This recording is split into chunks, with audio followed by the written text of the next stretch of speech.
영화가 끝나면 우리는 뒷방에 모여 대화를 시작합니다. 나와 당신의 영화는 우리의 대화를 통해 새롭게 살아납니다. 영화를 통해 마음이 열리는 곳, 비밀스러운 뒷방으로 여러분을 초대합니다. 네, 안녕하세요, 여러분. 안녕하세요. 뒷방상영관입니다. 우선 저희 소개를 다시 한번 드리자면 저는 온정. 저는 노랑. 나임입니다. 반갑습니다. 네. 안 돼요. 노랑씨 벌써부터 이렇게 지친 모습을 보면 다들 안 된다. 어떻게 지내셨나요? 우선 저부터 얘기를 하자면 저는 미국 합 특강이라는 수업을 듣거든요. 네. 근데 거기에서 미국에서 만들어진 SF 영화들을 많이 보는 거예요. 그래서 예를 들어 뭐 에일리언, 로보캅, 터미네이터 2 이런 영화들을 근데 사실 이게 이름만 들었지 실제로 보게 되질 않더라고요, 잘. 그쵸. 근데 이제 시험에 나오니까 열심히 찾아서 이런 것들 하나씩 보면서 감탄하는 중입니다. 오. 그건 되게 좋은 것 같아요. 재밌어요? 근데 재밌더라고요. 예를 들어 제가 막 터미네이터 2를 봤는데 액션 씬이 진짜 막 I will be back. 원정씨 어렸을 때 안 봤어요? 저 안 봤어요. 저는 봤는데 어떡해, 저 그러니까. 진짜 좋아했었거든요. 근데 알비백 말씀하시니까 말인데 그 마지막에 그 대사 안 해요, 터미네이터가. 진짜? 근데 이게 다 기억이 조작돼. 기억의 왜곡이에요. 마지막에 그냥 그렇구나. 굿바이 하고 이러고 사라지는데 그렇구나. 네. 어딘가에 나올 텐데. 그러니까. 이게 이 대사 중에 나오긴 하는데 그 장면은 아니에요. 하여튼 저는 그렇게 지내고 있습니다. 영화 본 얘기를 하시니까 저는 며칠 전인가요? 깐니영화제가 끝났잖아요. 그쵸? 깐니영화제에서 제가 사랑하는 고레다 히로카즈 감독님이 황금 종려상을 드디어 받으셨잖아요. 자, 우리 한번 박수. 무슨 영화로 받으셨죠? 만나도 무슨 가족? 이런 건데 그게 무슨 도둑 그런 뜻이거든요, 일본어로. 그래서 좀 도둑질 같은 걸 해서 살아가는 가족의 이야기라고 하는데 물론 저는 그거를 안 봤지만 저는 그냥 저 혼자 기념하기 위해서 제가 고 감독님 영화 중에 유일하게 안 보고 있었던 세 번째 살인 최근 거를 봤어요. 그게 뭔가 범죄, 법정, 스릴러 그런 거라서 저는 원래 그런 걸 안 좋아해서 고 감독님 영화만 아니면 제가 볼 이유가 전혀 없는 영화여서 좀 망설이고 있었는데 이제 상 받으신 기념으로 혼자 기념으로 하는 거지만 봤는데 진짜 너무 좋은 거예요. 그러니까 내가 지금까지 봤던 그 이렇게 한국 영화 평하는 건 아니지만 기존에 봤던 그런 법정 스릴러 뭐 살인물 이런 게 절대 아니고 진짜 그 고 감독님만의 어떤 인간의 심연을 들여다보는 뭔가 진실과 이야기와 인간의 삶, 인간의 존재 그런 거 자체를 질문하는 그런 영화였고 그리고 너무 좋았던 부분이 고 감독님 영화가 보통 여름이 배경이거든요.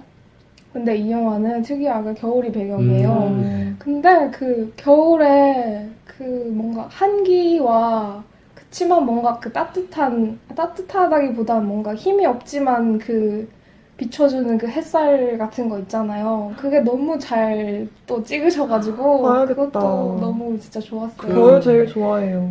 그 얘기도 해주세요. 그 노랑 씨가 너무 기뻐했더니 아는 분이 그게 제가 그 회사 선배한테 그 얘기를 전해 들었는데 회사에서는 제가 막 이렇게 들어간 지 얼마 안 되고 적응도 못하고 이렇게 별로 막 그냥 가만히 있는 그런 원래 사람인데 그 얘기를 듣고 막 제가 막 입이 찢어지고 막 너무 막 이렇게 좋아하니까 왜 네가 상 받은 거 그렇게 좋아하냐고. 근데 진짜 좋더라고요. 여러분은 지금 프롤로그에서 내일 얘기를 하던 노랑 씨의 환한 미소를 보고 계십니다. 아무것도 라임 씨는 최근에 뭐 하셨나요? 저는 지금 영화 얘기보다 최근에 제가 한강으로 또 드라이브를 갔다 왔어요. 근데 거기서 제가 그때 처음 친구들이랑 드라이브를 갔을 때도 느꼈지만 제가 아직 면허가 없는데 진짜 면허를 따고 싶다는 생각이 너무 드는 게 제가 음악을 진짜 사랑하는데 진짜 그 차 안에서 듣는 그 사운드가요. 그리고 그거를 들으면서 막 따라 부르면서 다 같이 막 미친 듯이 막 발광을 하면서 막 그 느낌이 진짜 어느 클럽 부럽지 않습니까? 클럽에는 가시나 봐요. 아니, 저희가 그때 이태원을 이렇게 지나가면서 거기 클럽에 보였는데, 후배 씨랑 같이 갔었거든요. 후배 씨가 클럽 안 불어! 이러면서, 여기가 클럽이야! 말투 생각난다. 그쵸. 되게 좋았겠다. 네, 진짜 즐거운 경험. 연시랑 갔나요, 그것도? 연시, 저희가 처음 우연히 같이 드라이브를 갔던 친구들끼리 다시 어떻게 돼가지고. JM이 네, 운전을 그쵸. 했나요? 맞아요. JM. 운전을 좋아하는 JM. 아니, JMC가 그 첫 드라이브 때는 약간 긴장해가지고 좀 그런 게 있었는데, 이번에는 진짜 아예 출발부터 미쳐가지고, 막, 진짜 저는 무슨. 위험해 보이는데? 네, 진짜 위험했어요. 위험했는데, 진짜? 네, 근데 진짜 약간 저는 영화 보는 줄 알았어요. 궁금하다. 왜냐면 JM이 평소에 자기가 긴장하고 있다는 얘기를 되게 많이 하거든요. 주변 시선 많이 신경 쓴다고. 근데 그 친구가 계속 맨날 자기 드라이브 가자고, 자기 운전하겠다고 얘기를 하는데, 뭔가 운전이 저 친구에겐 뭐가 있구나라는 생각을 했었거든요. 그래서 저도 같이 되게 기분이 좋아지더라고요. 그 친구 보면서. 저도 옛날에 어쩌다 보니까 여기 없는 JM이라는 새로운 분에 대한 얘기를 하는데 그분이 운전을 하고 저는 배 씨랑 셋이서 과천 현대미술관을 갔다 왔었는데 너무 좋았던 기억이 있어요. 여러분도 가보시길 추천드립니다. 둘러보는 데만 진짜 몇 시간이 걸리고 근데 너무 좋았어요. 가야겠다. 일단 근황 토크는 여기까지 하겠습니다. 네, 이제 본격적인 영화 얘기 시작해보고자 하는데요. 뒷방상영관 네 번째 영화는 조지 밀러 감독의 매드맥스 분노의 도로 2015년작입니다. 매드맥스! 네, 그래서 본격적으로 영화에 대해 기본 정보를 알아보는 시간을 갖겠습니다. 먼저 노랑 씨가 이 영화의 줄거리에 대해서 대충이 아니라 네, 대충 해왔어요. 조사 정보를 말씀해 주세요. 일단 이 영화의 배경과 전사 같은 것부터 설명해볼게요. 줄거리 전에. 영화의 배경은 기름 전쟁과 식수 전쟁이 휩쓸고 지나간 미래 언젠가로 설정되어 있고요. 현재 상황은 시타델이라는 사막의 오아시스 같은 곳을 중심으로 사람들이 모여 사는데 그곳이 이제 이모탄 조라는 인물에 의해 지배당하고 있어요. 거의 이모탄 조는 그곳에서 신으로 숭배를 받고 있고요. 영화에서는 되게 허연 머리를 하고 투명한 소재의 갑옷 같은 걸 입고 흉측한 마스크랑 호스 같은 걸 찬 모습으로 등장하는 바로 그 사람이고요. 이모탄 조가 어떻게 여기까지 와서 이렇게 왕 노릇을 하고 있나 보면 이모탄 조는 원래 전쟁이 일어나기 전에 세계에서 군인이었는데 세상이 혼란해지면 이렇게 힘 있는 사람들이 들고 일어나잖아요. 그래서 그때 이제 원래 군인으로 힘이 있었던 사람이니까 세상이 이제 전쟁으로 황폐해졌을 때 세력을 모아서 이렇게 돌아다니다가 스타델을 접수해서 이렇게 된 거고요. 영화에는 되게 조금 등장하는데 그 사람을 먹는 자라고 불리는 이제 코랑 가슴에 이상한 피어싱하고 정장 같은 거 입은 사람이랑 총알을 온몸에 휘감고 이빨에서 총알을 이렇게 꺼내는 사람 있잖아요. 나중에 퓨리오사한테 총 맞아서 눈 머는 그 사람. 그 두 사람도 원래는 이모탄과 처음부터 함께 세력을 일으킨 사람들이고 각각 가스타운이랑 무기농장을 운영하고 있는 그런 인물들이라고 하더라고요. 그리고 이 시리즈, 매드맥스 시리즈의 주인공 맥스가 있죠. 제 사랑 토마디가 연기를 하는데 이번에서는 맥스라는 캐릭터가 말도 되게 잘 안 하고 말을 해도 되게 짧게 어눌하게 해서 우리가 맥스에 대해서 알 수 있는 정보가 많이 없는데 제가 좀 알아봤더니 이렇게 보이는 게 전부인 그런 투명한 사람이더라고요. 그러니까 매드맥스 1에서는 원래 경찰이고 자기 부인이랑 딸인가 아이가 어떤 불안당으로부터 죽임을 당해서 매드해서 복수를 하고 그런 이야기가 있는데 그때는 배우가 토마디가 아니었죠. 멜 깁슨이었죠. 그 그 후로는 근데 황량한 세계를 떠돌면서 그냥 이렇게 살아가고 있고, 그 매드맥스 2랑 3도 이렇게 지금 본 분노의 도로처럼 그냥 살아가는 게 목표인 사람이고, 딱히 이 사람은 욕망이 없는데, 어쩌다가 항상 어떤 사건과 연결돼가지고, 거기에 엮여서 이렇게 이런 것들이 벌어지고, 그 일이 정리되면 다시 떠나고, 이런 이야기더라고요. 그리고 여기까지가 배경이라고 할 수 있고, 그 다음에 줄거리가 이 분노의 도로 줄거리를 설명을 해볼게요. 이모탄이 이제 시타델의 왕인데, 전투 트럭을 모는 사령관 퓨리오사가 있어요. 이 퓨리오사를 보내서 가스타운 무기 농장에서 기름과 총알을 가져오라고 해요. 그래서 퓨리오사가 트럭을 몰고 출발을 하는데, 퓨리오사가 목적지로 향하지를 않아요. 그리고 알고 보니 퓨리오사는 이모탄이 애지중지하는 브리더들을 데리고 떠났던 거죠. 브리더들이 이모탄의 자식들을 낳아주기 위한 여성들. 네. 그 중에 임신을 하고 있는 여자들도 있고, 뭐 다 임신을 하고 있는 건지 모르겠는데, 아무튼, 이 여성들은 퓨리오사가 예전에 원래부터 살았었던 녹색의 땅으로 향한다고 해요. 그곳이 어떤 곳인지 우린 모르지만 퓨리오사의 말로는 뭐 정말 녹색의 땅, 그리고 매니 마더스가 있는 그 생명의 곳이죠. 땅이죠. 그쵸. 이 영화의 배경인 사막과는 완전히 다른 그런 그쵸. 곳일 것이라고 예상이 되는 그곳으로 떠나죠. 근데 이모탄 세력이 이제 그걸 알고 퓨리오사를 추격하죠. 그리고 이 사건에 맥스가 어떻게 연결되냐면은, 맥스는 영화 초반에 이모탄 세력에게 포획을 당했어요. 그래서 묶여있다가 이모탄이 출전을 할 때 그 니콜라스 홀트가 연기한 워보이 눅스도 같이 출전을 하는데, 그때 이제 눅스가 좀 몸이 안 좋아서 눅스한테 피를 수혈해주는 피주머니로 같이 따라갔고, 거기서 이제 사건에 휘말리게 됩니다. 그렇게 이제 전투가 시작되고, 모래폭풍을 만나고, 계곡을 지나고, 그리고 죽음의 늪을 지나서, 결국에는 동쪽으로 가서, 퓨리오사는 과거의 가족들과 만나요. 근데, 알고 보니, 퓨리오사가 그렇게 바랬던 그 녹색의 땅은 죽은 땅이 되어버렸었죠. 까마귀들이 점령해버린 그런 늪이 되어버려서,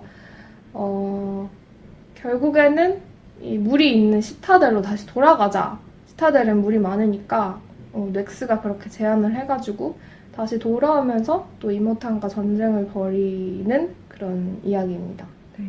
네, 여기까지 간단한 줄거리였고요. 다음으로는 라임 씨가 조지 밀러 감독에 대해서 설명해 주세요. 네. 일단 그 조지 밀러 감독의 대표작으로 꼽히는 매드맥스 시리즈와 오늘 저희가 얘기하게 될 매드맥스 분노의 도로는 역대 가장 훌륭한 액션 영화로 평가받고 있죠. 그래서 제88회 아카데미 시상식에서 작품상과 감독상을 포함해서 총 10개 부문에 노미네이트가 되었고, 비록 뭐 감독상을 놓치긴 했지만 뭐 의상상, 분장상, 음향 편집상 등 무려 6개 분야의 상을 수상하는, 그러니까 거의 뭐 본 얼티메이텀 이후로는 액션 영화 사상 전례가 없는 그런 영광을 누리게 된 영화라고 합니다.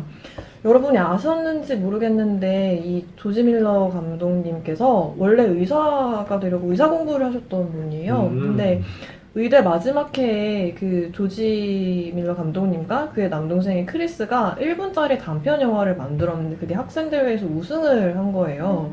그 이후에 1971년에 멜버른 대학의 어떤 영화 워크숍에 참석을 하게 됐는데, 바로 이때 그 밀러 감독님의 커리어와 인생에서 중요한 동료가 되는 바이런 케네디를 만나게 됩니다. 이때 인연으로 나중에 케네디 밀러 프로덕션을 창립하게 되고요. 그래서 1972년까지 단편 실험 영화들을 만들면서 레지던트 과정까지 수료하고, 네. 엄청난 사기캐. 분이에요. 그러니까요. 진짜. 그리고 그 해에 이제 케네디 밀러 프로덕션을 창립하게 되는데, 두 사람이 이후에도 수많은 작품들을 지속적으로 콜라보하게 돼요. 이분과 함께 그 Violence in the Cinema Part 1이라는 제목의 단편을 찍게 되는데, 그 후에 병원에서 정형외과 전공의로 일을 하면서 네, 이분과 함께 계속 시나리오를 쓰다가 하나 또 쓰게 되는데 그 시나리오를 저예산으로 영화화를 하게 되는데 바로 그게 매드맥스였던 것이고 정말 생각지 못하게 국제적인 성공을 거두면서 그를 명장 감독의 반열에 오르게 만들었죠. 피터 위어와 더불어서 호주 영화 뉴웨이브를 대표하던 분이었고요. 피터 뭐예요? 피터 위어. 그 사람은 뭐가 있죠? 아, 네. 검색해보는 걸로. 함께 일하던 케네디는 안타깝게도 1983년 사고로 돌아가시게 됐지만 회사에서 그분의 이름은 영원히 남게 되었죠. 이분이 의사를 하셨는데 실제로 그 매드맥스에서 다친 스태프들을 치료하시는 역할까지 담당하셨다고. 근데 진짜 다칠만 하다고 생각한 게 막 파편 막 튀고 막 그러니까요. 차에서도 사람 떨어지고 막 이런 장면들 보면서 다칠 맞아요. 수도 있겠구나라는 생각을 했어요. 그러니까. 네. 매드맥스 시리즈 외에도 아마 이걸 몰랐던 분들은 좀 놀라실 수도 있는데 그 해피피트 남극 대륙에 사는 그 펭귄들의 삶을 다룬 그 되게 톡톡 통통 튀는 그 뮤지컬 영화의 감독님이시기도 하세요. 근데 바로 이 영화로 그의 커리어에서 그 4번째 아카데미 노미네이션과 더불어서 첫 번째 아카데미상 수상이라는 명예를 안겨줬다고 합니다. 그 이후에 이제 2012년에 오늘 저희가 얘기하는 매드맥스 분노의 도로 본 촬영을 거의 30년 만에 매드맥스 시리즈의 4번째 영화를 촬영을 시작하게 되셨고요. 정말 감사한 일인 것 그니까요. 같아요. 저는. 원래는 맞아요. 매드맥스를 몰랐지만 그니까요. 이렇게 30년 만이라도 만들어주셔서 맞아요. 그래서 2015년 5월 15일에 개봉이 됐고, 아까 말씀드렸다시피 비평가들의 국제적인 칭송을 받으면서 아카데미 어워드에서 상을 싹쓸이하고, 2017년에 이분이 벌써 72세가 되셨어요, 작년에. 오래 사셔야 되는데, 네. 제발. 근데 그 나이에도 이제 매드맥스 시리즈의 영화가 더 이어질 것이라는 말씀을 하셨고, 실제로 토마디가 이 영화 이후에 5, 6, 7편 계약까지 마쳤는데 안타깝게도 그 워너브라더스에서 그 조지 밀러 감독님과의 어떤 계약상의 문제 때문에 소송이 진행 중이라서 아직 제작은 불투명한 상황이라고 합니다. 네. 그리고 이분이 그 2015년 5월 베니티 페어에서 어떤 말씀을 하셨냐면 그냥 영어로 말씀드릴게요. I've gone from being very male dominant to being surrounded by magnificent women and I can't help but be a feminist 라는 말씀을 하셨다고 합니다. 그렇군요. 네. 이 영화의 편집을 감독님의 아내분께서 하셨대요. 이 영화가 개봉한 다음에 페미니즘 영화라는 얘기가 많았고 저도 실제로 페미니즘 영화라고 생각을 하거든요. 네, 알아보니까 페미니즘 영화를 만들기 위해서였다기보다는 제가 듣기로는 그냥 아내분이 꼭 편집을 해야 된다. 그래야 이 영화가 완성될 것 같다라고 얘기를 하셨다고 하더라고요. 멋있다. 해피피트도 그거는 원정 씨가 얘기하는 아마도 그것도 아내분이 편집을 하셨다고 저는 알고 있어요. 되게 부러운 관계네요. 그렇죠.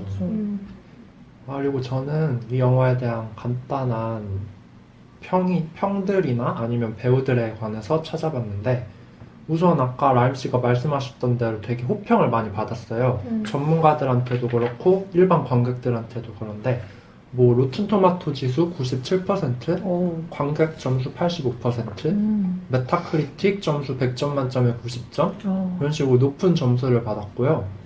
그리고 유튜브 리뷰어들 중에 저도 사실 보진 않았지만 크리스 스톡만이라는 사람이 있는데 이 사람이 액션 영화를 되게 좋아하는 분이래요. 그래서 이분 말에 의하면 터미네이터 2, 매트릭스, 다크나이트 등과 함께 액션 영화 팬이라면 반드시 봐야 할 영화라고 말을 했다고 해요. 근데 저도 최근에 터미네이터 2라던가 이런 영화들을 본 입장으로서 정말 깊은 공감을 해서 이 멘트를 가져왔고요. 일단 이 영화를 보면 스케일이 굉장히 크잖아요. 그렇죠. 실제로 총 제작비가 추정인데 2억 1천만 달러, 그러니까 한국 돈으로 하면 2,260억 정도. 네. 네. 가늠이 안 되는 네. 그럼 수많은 제작비가 들었고 매출액은 3억 7,473만 달러 해서 많긴 하지만 손익분기점이 저도 찾아보면서 알았는데 제작비의 2배를 손익분기점으로 친대요. 그래서 4억 2천만 달러는 넘기지 못했지만 흥행에는 성공을 했고 근데 그 이후로 뭐 그 몇 가지 이유가 있는데 중국 개봉을 금지당했대요. 우선 내용상의 이유로. 중국 인구가 어마어마하니까. 그쵸. 중국에 개봉을 그쵸. 했으면 확실히 안타깝네요. 손익분기점을 넘었을 텐데 거기다 또 이 영화가 청소년 관람 불가인 R등급이어서 네. 그렇다는 그런 분석이 있고요. 다음 배우들에 관해 얘기를 하자면 우선 노랑 씨가 좋아하시는 토마디. 토마디라는 네. 배우는 액션 영화에 많이 출연을 하셨죠. 저. 그래서 뭐 제가 알기로는 레버넌트, 덩케르크, 음. 블랙호크 다운 등 유명한 액션 영화들에 많이 출연을 했고 제가 토마디의 매력에 뭘로 빠졌는지 모르겠는데 매드맥스 때문에 빠졌는지 그건 기억이 안 나는데 그 온정이 말한 영화는 제가 사실 보지를 않았어요. 제가 토마디를 뭐 오래 판 건 아니고 그때 잠깐 판 거라서. 전 기억하고 있습니다. 아 그래요? 그때 노랑 씨가 빠져 계셨죠. 그쵸. 그 한 잠깐 빠졌을 때가 있었는데 네. 그때 본 영화가 이 매드맥스에서 토마디가 되게 이렇게 멍청한 듯 섹시한 듯 근데 마초면서 멋있는데 막 귀엽고 막 그렇잖아요. 정말 묘한 매력이에요. 근데 그런 매력이 드러나는 영화가 일단 특히 로우리스 나쁜 영웅들이라는 영화가 있는데 이 영화에서 진짜 딱 그렇게 나와요. 진짜 멋있는데 말은 진짜 없는데 말을 하면 진짜 너무 귀엽고 근데 진짜 멋있는 그런 캐릭터 이거 뭔가 설명할 수 없는 그 정말 멋진 그런 캐릭터로 나오고 그 다음에 스튜어트 라이프 백워즈라는 영화가 있는데 봤어요. 베네딕트 컴버배치 나오죠. 여기서는 좀 노숙자로 맞아요. 노숙자의 삶을 살아가는데 여기서도 뭔가 합리적인 말로는 설명하기 어렵지만 저런 사람이 있을 수도 있겠다라는 생각이 들게 만드는 그런 연기를 하고 또 로크라는 영화가 있는데 이 영화에서는 딱 토마디 얼굴밖에 안 나오는 영화거든요. 차에서 토마디 얼굴만 딱 나오는데 이거는 되게 정극 연기, 딱 진지한 연기를 하는데 그런 연기도 진짜 잘합니다. 네. 추천합니다. 네. 토마디라는 배우와 함께 또 제 생각에는 이 영화의 진짜 주인공이라 생각이 들만한 또 샤를리즈 테론 배우가 있죠. 이 배우가 사실 남아공 출신이래요. 그래서 남아공과 미국 국적을 둘 다 가지고 있다고 하고 이분도 강렬한 인상을 남기는 영화에 많이 등장을 하셨는데 뭐 예를 들어 스노우 화이트 앤 더 헌트맨, 몬스터, 아토믹 블론드 아토믹 그런 영화를 아토믹은 보지 않은 아토믹 블론드. 그쵸. 근데 저는 아토믹 블론드라는 영화를 봤는데 존윅 감독님이 만드신 영화인데 샤를리즈 테론이 스파이로 나오거든요. 근데 진짜 너무 섹시하고 너무 멋있고 액션을 진짜 롱테이크로 뭔가 현실에서 있을 만한 격투 장면으로 보여주거든요. 막 주변 무기로 싸우고 근데 너무 멋있어서 진짜 한 번 더 반했습니다.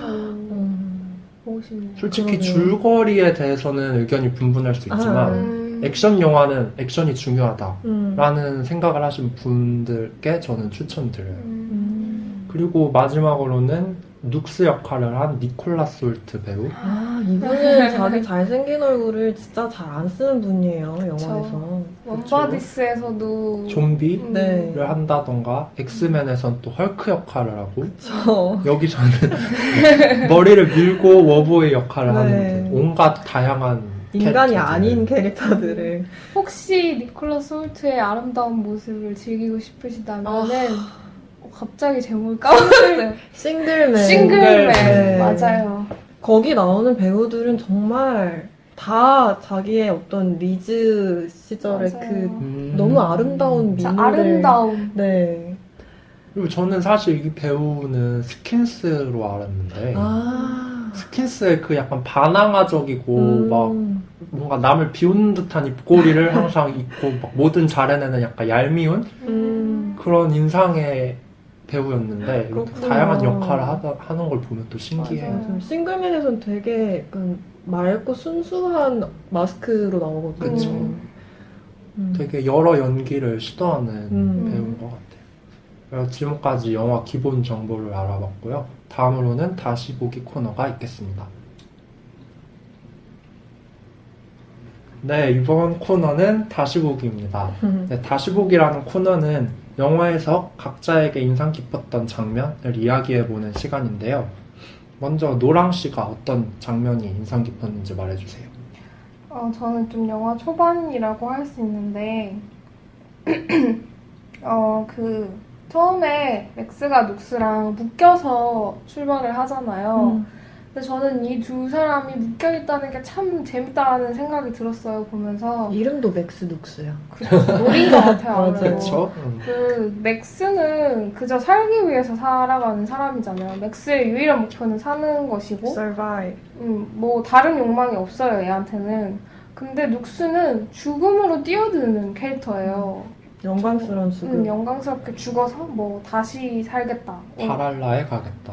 그렇게 얘기하는데 얘네 둘이 묶여있으니까 눅스는 자꾸 죽음을 뛰어들려고 하고 근데 맥스는 내가 살려면 얘도 살아야 되니까 그쵸. 얘를 살리려고 막 엄청 애써요. 그 모래폭풍 안에서 막 눅스가 차에 기름 다 붓고 막 이렇게 불 붙여서 다 불타올라서 죽으려고 하는데 거기서 맥스가 그 불꽃을 붙잡고 이렇게 스스스스 불이 이렇게 꺼지는. 아예 죽으려면 혼자 죽을 거다.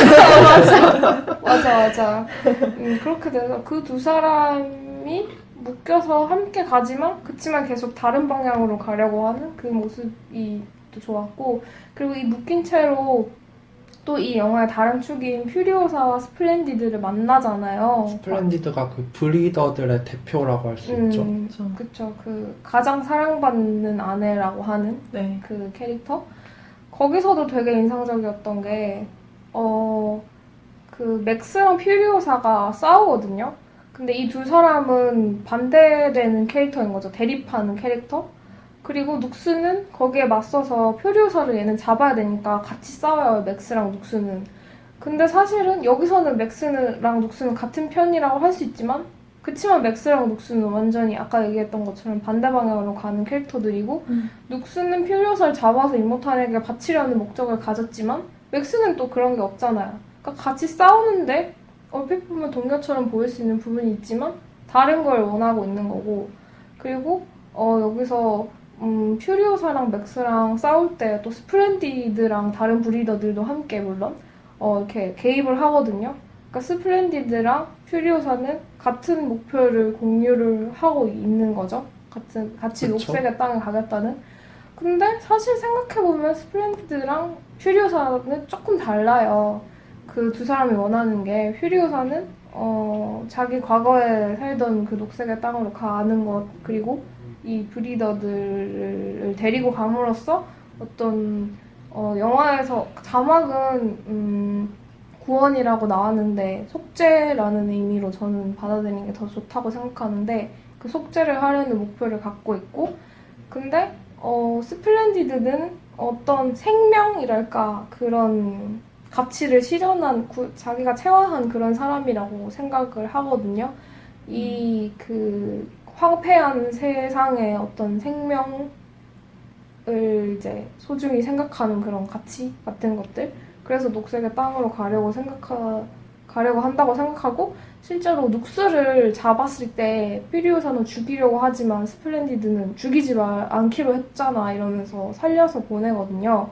그래서 스플렌디드랑 퓨리오사가 같은 편이지만 그치만 좀 다른 가치를 가지고 있는 게 또 재밌다고 생각했고, 그리고 이 네 사람이 만난 장면이 저는 진짜 좀 인상적이었던 게, 결국에는 이 맥스랑 퓨리오사가, 물론 그 액션 장면도 되게 좋았지만 또 맥스랑 퓨리오사가 나중에 보면 공유하는 그런 리뎀션?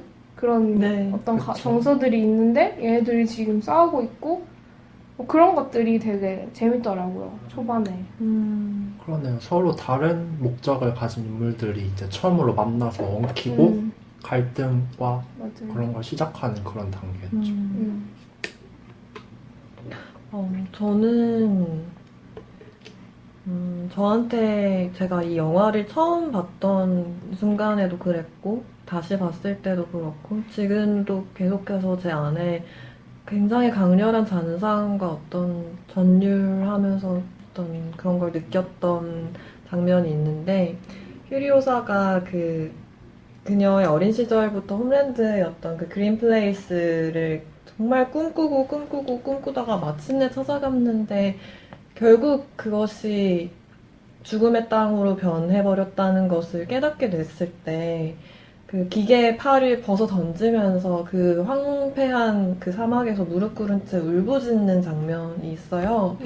제가 거기서 굉장히 어떤 그런 저도 강렬한 감정을 느꼈는데, 이 영화에서도 그런 말이 나오는데 저는 사실 어떤 면에서는 저희 모두가 황무지를 헤매면서 더 나은 자기 자신을 찾으면서 길을 찾아나가는 사람들이라고 생각을 하거든요. 근데 물리적으로 그 홈랜드이고 그린플레이스라는 것이 그녀의 삶에서 그녀가 태어나고 어린 시절 자랐던 곳이기도 했지만 그 이후에 잃어버린 후에 언제나 그녀의 마음의 고향이었고 그리고 저는 우리 누구라도 그런 걸 다 가지고 있을 거라고 생각하고 그걸 잃어버린 경험들도 있을 거라고 생각하는데 제 개인적으로는 그게 20대 초반이었어요.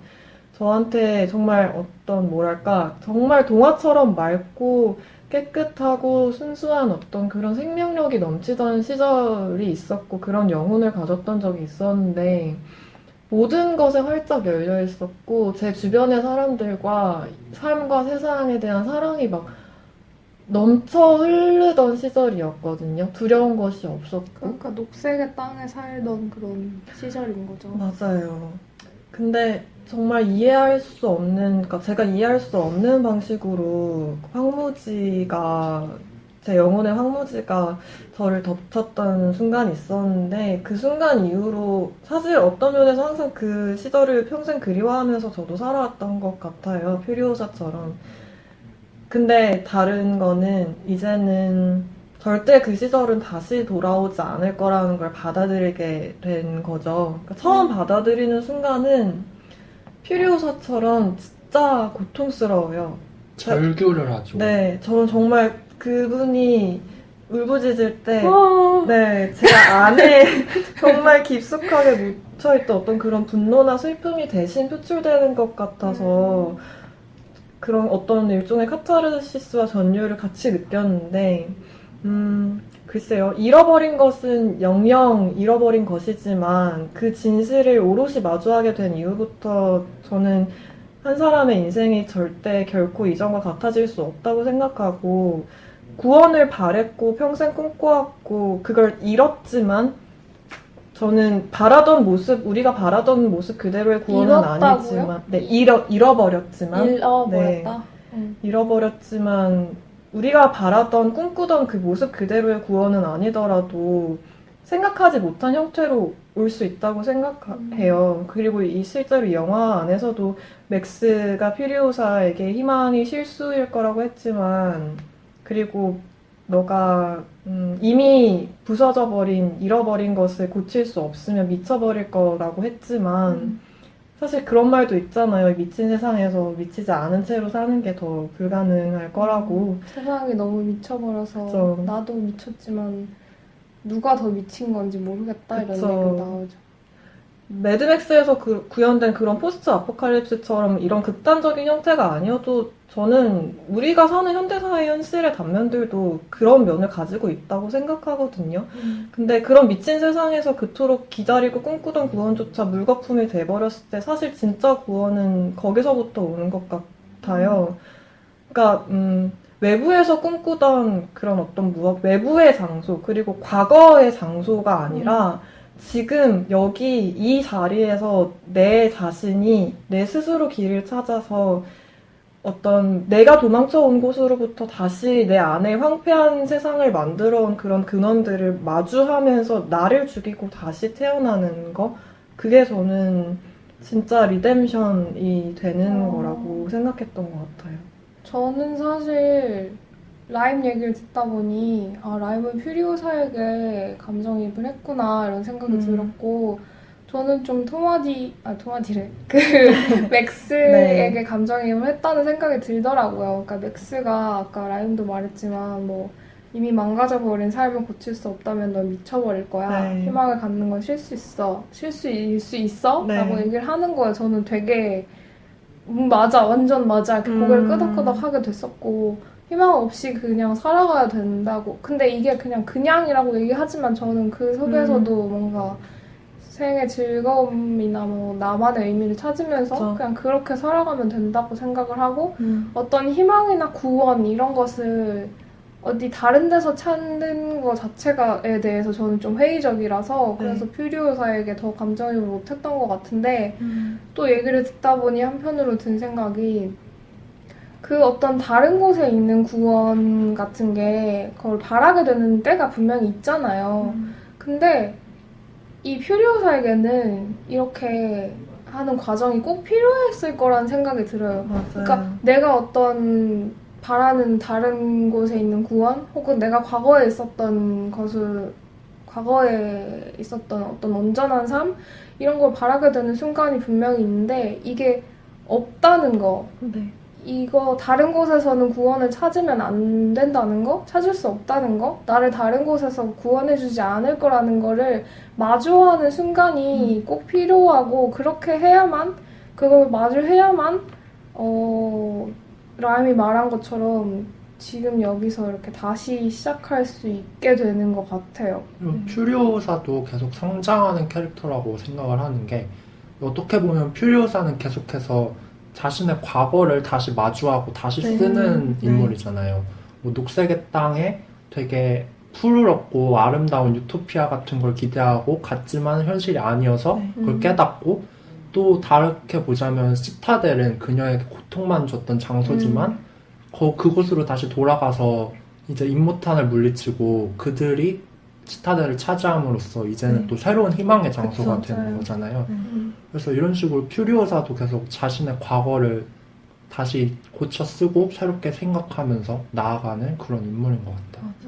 맥스도 자기가 지키고 싶었던 사람들을 지키지 못했던 것에 대한 짐을 늘 안고 온 사람이고 그래서 희망을 쉽게 품을 수 없었던 사람인데 저는 맥스도 퓨리오사도 서로가 서로에게 그리고 이 영화에서 각자의 캐릭터들도 영향을 미쳤다고 생각하는 게 결국에는 맥스도 마지막에 그 퓨리오사와 일원들한테 시타델로 향하자고 말하면서 그 길에서 우리가 어떤 리뎀션을 마주할 수 있게 되지 않을까라는 말을 했으니까요. 그리고 실제로 그렇게 결말에 그렇게 되기도 했고요. 저는 그것도 좋았어요. 처음에는 맥스의 눈빛이 진짜 자기는 원하는 것도 없고 날 좀 내버려 둬라 이런 눈빛이었다면 나중 가면 갈수록 뭔가 의지에 차 있고 떠올라요. 내가 뭘 하고 싶다던가 이걸 해야겠다라는 그런 삶의 의지를 되찾은 것 같아서 그게 되게 좋았어요. 그리고 저는 인상 깊었던 장면이 이 영화를 보다 보면 인상 깊은 게 퓨리오사와 맥스 간의 전우애랄까 유대감이 이렇게 너무 멋있잖아요. 그래서 그게 돋보이는 장면들이 몇 군데 있었는데 가장 하이라이트 부분은 제 생각에 그 임무탄 부대와 마지막쯤의 절정 부분에서 마지막 전투를 할 때 맥스가 이제 차에서 떨어질 뻔한 위기가 있었죠. 근데 퓨리오사가 운전을 하면서 다른 손으로 맥스를 이렇게 다리를 이렇게 턱 잡아요. 딱 잡는데 그때 하필 임무탄의 부하 중 워보이 중 하나가 와서 퓨리오사의 배에 칼을 찌르죠. 그래서 그때 퓨리오사가 윽 하면서 고통스러워하지만 그 손을 절대 놓지 않아요. 그 손을 절대 놓지 않고 그 충혈된 눈으로 맥스를 이렇게 딱 쳐다보는데 그 눈빛이 진짜 난 절대 널 놓지 않아. 라는 이게 너무 멋있었는데 이게 사실 이 전후의 시작이라고 할까? 이게 이 둘의 유대감이 어떻게 쌓였는지를 영화를 보면 알 수 있는데 저는 노랑 씨가 말씀해주기 전에 이게 처음이라 생각했는데 퓨리오사가 그 협곡에 가면서 거래를 했는데 이들이 나를 지나가게 해주기로 거래를 했지만 지금 사실은 더 많은 사람이 탄 상태고 어떻게 될지 모르니까 그걸 숨겨야 하고 맥스한테 너 이름이 뭐야? 내가 네 이름을 알아야지 네 이름을 음. 부르고 도망가라고 외칠 수 있으니까 물어보는데 맥스가 이때 말을 안 해주죠, 네네. 이름을. 그러니까 내가 풀, 그 멍청이 맞아. 라고 부를 테니까 내가 죽으면 운전해라 라고 말을 하는데 믿음을 보여주는 거죠. 나 너를 믿는다. 근데 이게 노랑 씨의 말에 의하면 맥스가 먼저 신임을 보여줬다고. 그쵸. 그러니까 얘네들이 싸우다가 같이 타고 일단 출발을 하게 되는데 경계를 하잖아요, 서로. 근데 맥스가 총을 퓨리오사랑 브리더들한테 겨누고 계속 가다가 차에 무슨 문제가 생겨요. 덜컹덜컹 계속 거려서 퓨리오사밖에 없잖아요, 그거 고칠 사람이. 그래서 퓨리오사가 이제 뒤로 가려고 하는데 맥스가 아니라고, 너 지금 No. 여기 있으라고. 맞아. 그리고 자기가 뒤로 가거든요. 근데 저는 거기서부터 뭔가 이 차를 탈취해서 너네를 인질로 잡아서 이렇게 내가 덕을 보겠다 그런 게 아니라 나도 이 차와 함께 가는, 너희들과 함께 가는 일원으로서 동료다.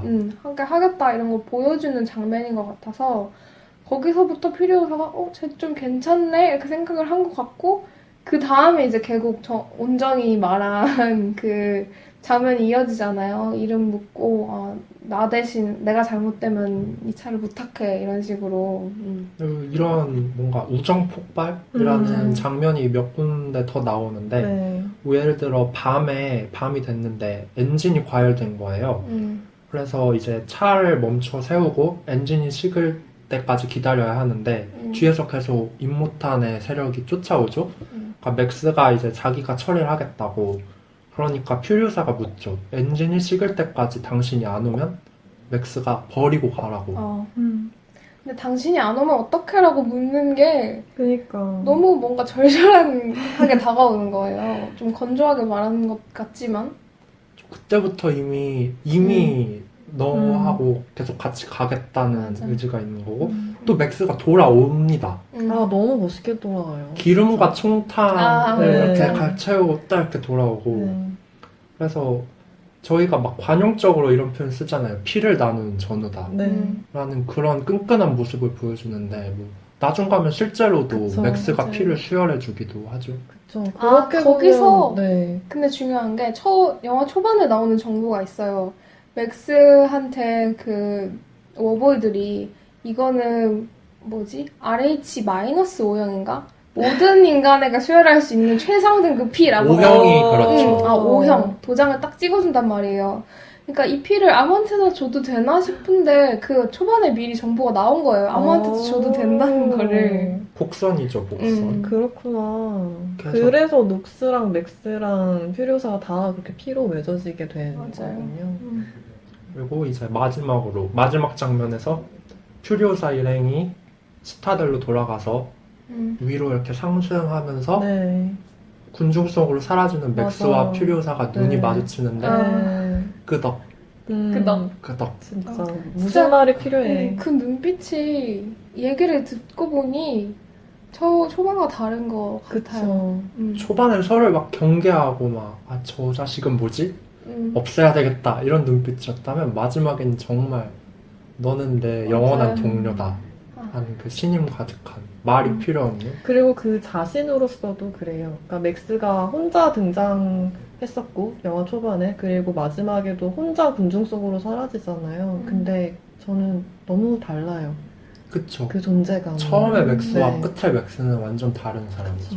한편으로 근데 저는 얘가 떠나는 게 좀 마음에 들었어요. 그러니까 얘가 남았으면은 그 정도 영혼은 안 남았을 거고 떠나니까 더 멋있는 것 같아요. 맞아. 그 모습이 너무 인상적이었어요. 정말 조용히 소리 없이 군중 속으로 사라져가는. 그래서 그 시리즈 이후에 어떻게 될지도 궁금하네요. 맞아요. 그래서 제가 파본 결과 맥스는 원래 그런 인물이었다. 원래 일을 하고 떠나는 네. 또 새로운 곳에 가서 또 이런 일을 겪는 그런 인물이라는. 멋진 사람이야. 근데 이게 약간 전형적인 여행자의 이미지라고 할까? 막 아까 매드맥스 시리즈에 방랑자. 대해서도 말씀해 주셨듯이 여행을 하다가 새로운 사건에 휘말리고 거기 정착하지 않고 또 떠나는 이런 방랑자의 네. 이미지가 구현된 게 맥스 캐릭터 딱 그 자체가 아닐까. 그래서 저희가 방랑자 좋아. 그쵸. 저희가 이제까지 다시 보기 코너에 대해서 얘기를 했는데 더 네. 얘기하고 싶으신 거 있어요?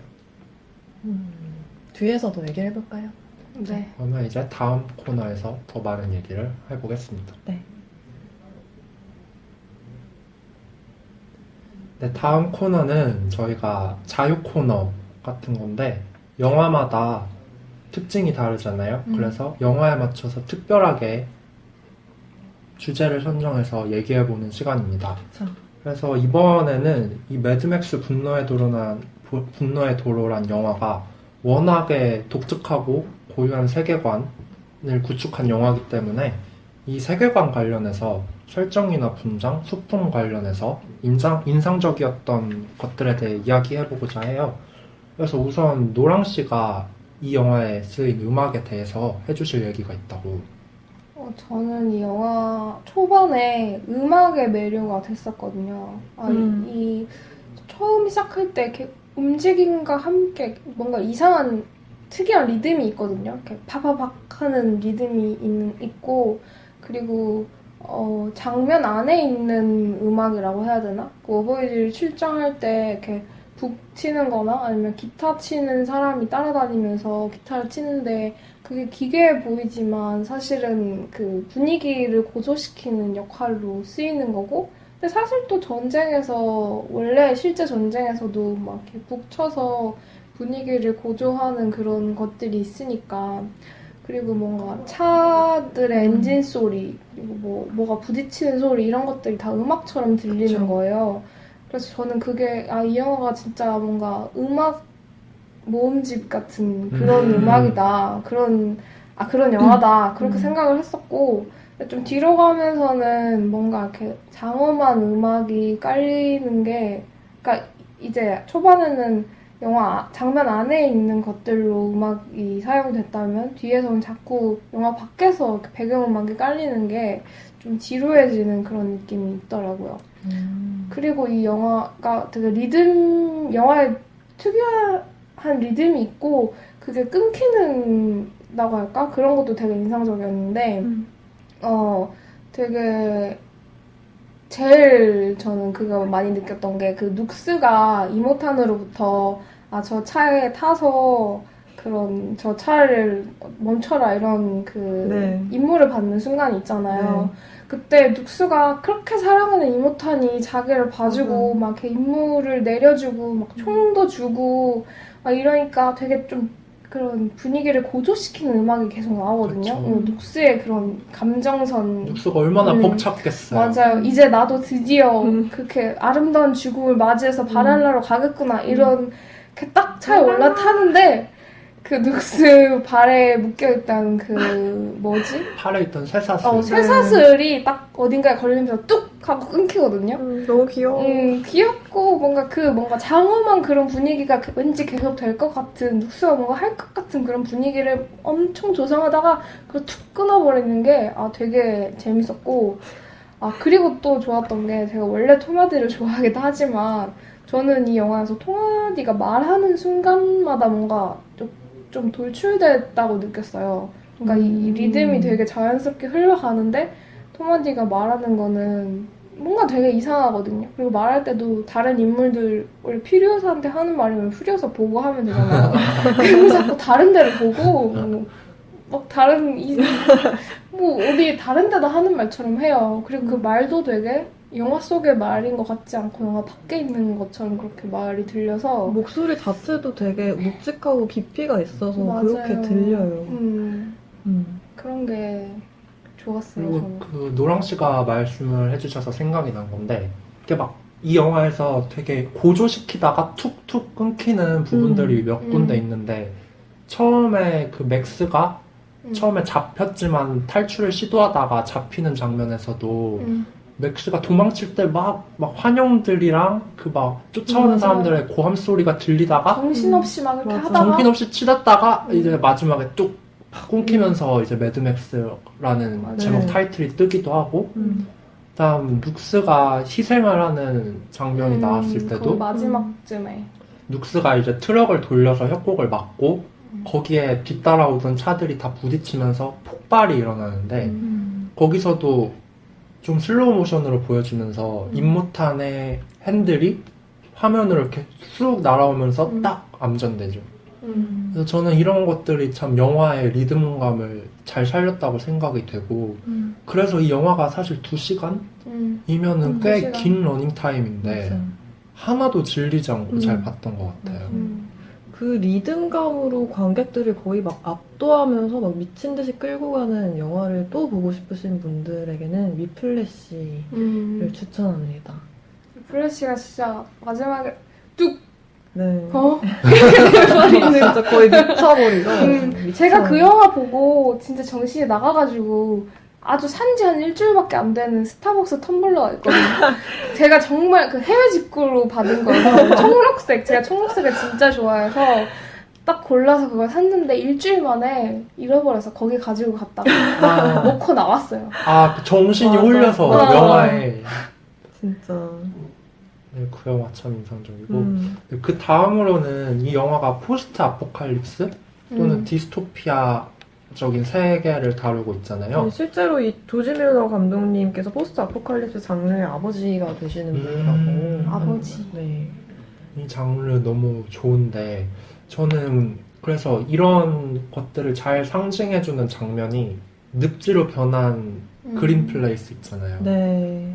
그곳에 이제 이 일행이 지나가면서 이 화면을 보여주는데 늪지 같은 곳에서 하는 노랑 까마귀 같은 까마귀들이 막 날아다니고 나무가 몇 그루 이렇게 비스듬히 꽂혀 있고 거기에 약간 사람인지 아닌지 알 모를 수 없는 되게 거적대기를 걸친 이상한 네. 인물들이 막 존재들이. 장대를 타고 이렇게 막 휘적휘적 걸어 다니는데 자꾸 온정이 떠올랐어. 온정이 엄청 마르고 길잖아요. 그래서 온정이 걸어다니는 거 보면은 그 막대기가 걸어다니는 것 같다라는 생각. 근데 막대기랑 이 사람들은 좀 다르지 않나요? 아니, 조금 다르지만. 이렇게 걷나요, 제가? 하지만 막대기스럽다는 건 인정하고. 네. 여튼 간에 저는 이 장면이야말로 딱 이 영화의 느낌을 너무 잘 보여준 장면이 아닐까. 또 그런 말도 하셨잖아요, 노랑 씨가. 막, 이 사람들은 자원이 너무 소중해서 안 버린다고. 진짜 제가 웃겼던 게 그 맥스가 눅스랑 묶여 다니다가 이제 풀려나야 되잖아요. 눅스한테서. 그래서 눅스한테 총을 겨누고 제일 먼저 해야 될 말이 제가 생각할 때는 야 이거 좀 끊어 이 말을 해야 될 것 같은데 가죽 잠바 내 거라고. 그게 너무 웃긴 거예요. 저 가죽 잠바가 대체 뭐길래 좀 그랬었는데 알고 보니까 이 영화의 배경이 이제 뭐 기름 전쟁, 식수 전쟁 이런 거 벌어지고 진짜 자원이 부족한 그런 곳이잖아요. 그래서 이곳에서 살아남으려면은 진짜 아무것도 버리지 말고 다 재활용해야 되고 자기 거 진짜 잘 챙겨서 그렇게 다녀야 되는 실제로 곳이고. 막 워보이들이 핸들 가지고도 싸우잖아요. 내 거라고. 맞아. 그 핸들도 막 그렇게 자기 거 들고 다니고. 그래서 이제 그곳에서 맥스가 정말 잘 살아남을 수 있었던 게 이렇게 자기 물건 잘 챙기고 다니는 그런 거였지 않나 싶고. 쓸모가 있었죠. 맞아요. 그 눅스한테 피를 수혈했던 수혈관? 뭐라 해야 되지? 그런 거를 안 버리고 이렇게 어깨에 달고 다니거든요. 그러다가 마지막에 그 퓨리오사가 이렇게 아까 말했던 허리 찔린 그것 때문에 피 너무 많이 흘려가지고 거의 죽을 지경에 이르렀을 때 그걸 딱 풀어가지고 수혈을 하잖아요. 퓨리오사의 생명줄이 된 거죠. 맞아요. 정말 실제로 이렇게 살아가는구나 그런 느낌을 딱 보여줬어요. 전 못 봤는데 막 땅에 떨어진 것도 다 주워서 간다고. 그 장면 있잖아요. 그 맥스가 이 퓨리오사의 트럭을 탈취했을 때 퓨리오사가 그 스플렌디드랑 브리더들한테 살고 싶어? 그러면 아무거나 뭐라도 주워서 뛰어 라고 하잖아요. 근데 뭐라도 주워서라고 하는 게 도대체 뭐지? 싶은데 진짜 뭐라도 아무거나 다 주는 거죠. 그리고 그 마지막에 이제 이모탄의 그 졸개들이 막 그 전투를 벌이면서도 망가진 차나 망가진 그런 총이나 이런 거를 다 주섬주섬 주워서 저 뒤에 보면은 다 싣고 가는 게 보여요. 절대 버리지 않죠. 그리고 저는 기타맨 얘기도 하고 싶은 게 기타맨도 약간 이 영화의 분위기 있잖아요. 막 한 번 살고 만다. 나는 곧 어차피 죽을 인생 하면서 기타맨이 사실 보면은 가면 보셨을 때 눈도 네, 없죠. 눈이 멀어 있죠. 그러니까 거의 오로지 자기는 이 공연만을 위해 존재하는 사람 마냥 쉴 때도 거기 묶여서 이렇게 쉬고 이 영화를 한번 보신 분은 절대 잊을 수 없는 그의 빨간 존재감. 그의 네, 존재가 네. 이 영화의 분위기를 너무 잘 나타내주잖아요. 아, 그리고 온정이 방금 얘기할 때 떠오른 건데 그 눈이 멀었다는 거에서 그러니까 이 영화에 어디인가 한쪽이 다 없는 모자란 그런 사람들이 되게 많거든요. 퓨리오사도 실제로 팔이 없고 그쵸. 그리고 그 다리가 없이 막 그 몸을 끌고 다니는 사람도 있는데 네. 그 사람이 이제 스타들의 약간 문지기랄까 그런 거 역할을 하는 사람? 그러니까 그런 사람들이 저는 이 영화에서 다 쓰이고 있는 거잖아요. 어쩌면 이 우리가 살고 있는 이 실제 세상에서는 그런 사람들이 좀 쓸모없는 사람 취급을 받고 일자리를 잘 못 찾고 그런데 그곳에는 자원이 부족한 것처럼 사람도 부족한 건지 사람도 다 재활용되고 있다는 느낌이랄까? 되게 묘한 기분이 드네요. 아, 그리고 또 이 영화에서 빼놓을 수 없는 게 워보이들에 대한 얘기죠. 아, 워보이들이라 함은 흰 분칠이라고 해야 되나? 그래서 흰 분칠을 하고 머리를 다 밀고 다 남자들이죠. 그래서 네, 다 윗옷을 입지 않고 이렇게 분칠하고 전투에 뛰어드는 임모탄의 전사들인데 이 워보이들은 목숨 버리는 걸 안 무서워해요. 맞아. 그래서 저는 적합하지 않은 얘기일 수도 있는데 욜로란 말이 문득 떠오르면 You only live once. 나는 한 번 살고 죽어. 나 한 번 살고 죽는데 망설이지 않는다. 약간. 아, 근데 저는 약간 드는 생각이 내가 만약 게임 캐릭터였으면 이렇게 살 수 있을 수도 있어요. 왜냐면 내 목숨은 한 개가 아니니까. 근데 현실에서 저희 목숨은 한 개잖아요. 근데 이 워보이들은 그런 한 번뿐인 목숨을 이렇게 막 버릴 수 있다는 게 되게 비현실적으로 느껴져요. 근데 저는 이런 캐릭터와 설정을 되게 자주 본 느낌이거든요. 그러니까 예를 들어 뭐 제가 기독교는 잘 모르지만 예전에 중세시대에는 하도 탄압을 받으니까 잘 모르지만 그냥 아무렇게나 떠드는 건데 그러니까 이 세계에서는 내가 어떤 천국의 삶? 좋은 삶을 누릴 수 있는 가능성이 없다고 판단을 한 거고 죽은 다음 어디 다른 곳, 다른 땅에 가면은 내가 그런 삶을 살 수 있겠지. 그러니까 내가 지금 여기서 뭐 하나님의 말씀을 잘 듣고 이렇게 잘 여기서 오보이들이 이모탄의 말을 잘 딱 따라서 따르면은 그 천국에 갈 수 있다. 바랄라에 갈 수 있다. 하는 것처럼 그런 설정 그리고 실제로 그 뭐지 터키 저쪽에 뭐 IS 그런 곳에서는 그 젊은이들을 그런 식으로 끌어들인다고 하더라고요. 맞아요. 여기서 너가 딱 폭탄 테러에서 죽으면은 천국에 간다. 그리고 뭐 죽지 않아도 폭탄 테러를 하겠다고 하거나 아니면 이 뭐 중요한 일을 하겠다고 하는 친구들한테는 여자들이랑 막 이렇게 술이랑 파티 엄청 벌이고 진짜 천국처럼 그렇게 사는 순간들을 마련해주기도 하고 좀 뭔가 현실에서 좀 이렇게 황폐한 삶을 사는 그런 삶에서는 꼭 뭔가 생겨나는 이야기들인 것 같다는 좀 생각이 맹목적인 들어요. 신앙이라던가 맞아요. 극단적인 상황이면 이러는 또 뭐 저는 일본의 가미가제 특공대가 떠오르기도 했거든요. 맞아요.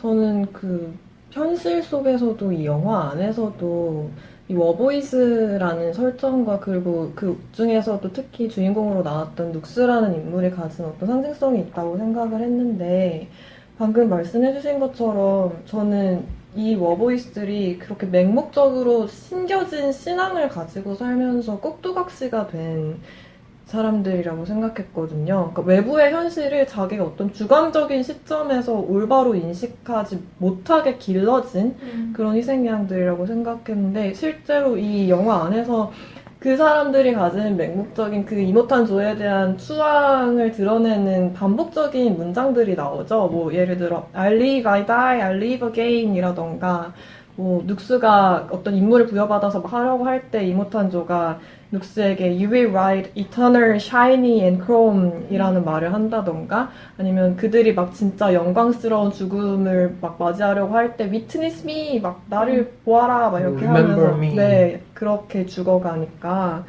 근데 저는 이 감독이 굉장히 어떤 교묘한 방식으로 이 영화 안에서 워보이스가 가진 그런 맹목적인 신앙을 표현하는 문장이나 단어들을 눅스가 맥스와 퓨리오사 그리고 그 더 브리더스들의 편으로 돌아서게 됐을 때 페이퍼블과 사랑에 빠지죠. 네, 서로. 맞아요. 그때 새롭게 쓰인다고 느꼈던 게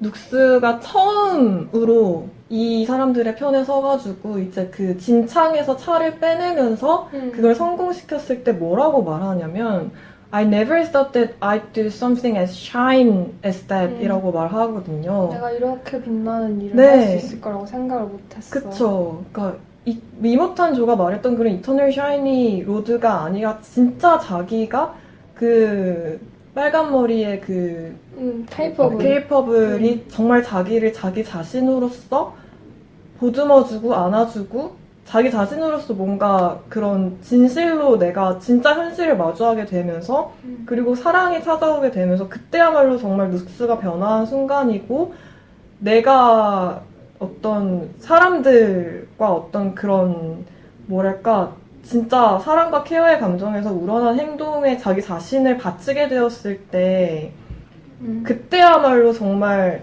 그 I live, I die, I live again 했을 때 새 생명을 얻게 된 진실로 새 생명을 얻게 된 순간이었다고 생각을 했고 이런 것이 그리고 마지막에 그 눅스가 결국 그 사람들을 위해서 죽게 됐을 때 Witness me라는 말을 하는데 저는 그 이전까지 워보이스들이 외치던 그 Witness me에서 느꼈던 그 묘한 굉장히 불편하고 그랬던 감정들과 다르게 뭔가 이렇게 되는 걸 느꼈거든요. 마지막에 눅스가 그 말을 할 때는 그게 저는 약간 어긋난 신앙과 그런 걸 가지게 된 것이 아니라 진실된 자기 자신으로서의 사랑, 분노가 아닌 그 맹목적인 광기가 아닌 그리고 권력의 희생양으로서가 아닌 정말 자기 자신으로서 그런 사랑으로부터 솟아오르는 힘과 희생. 네, 내가 사랑하는 혹은 내가 위하는 혹은 약한 사람들을 위한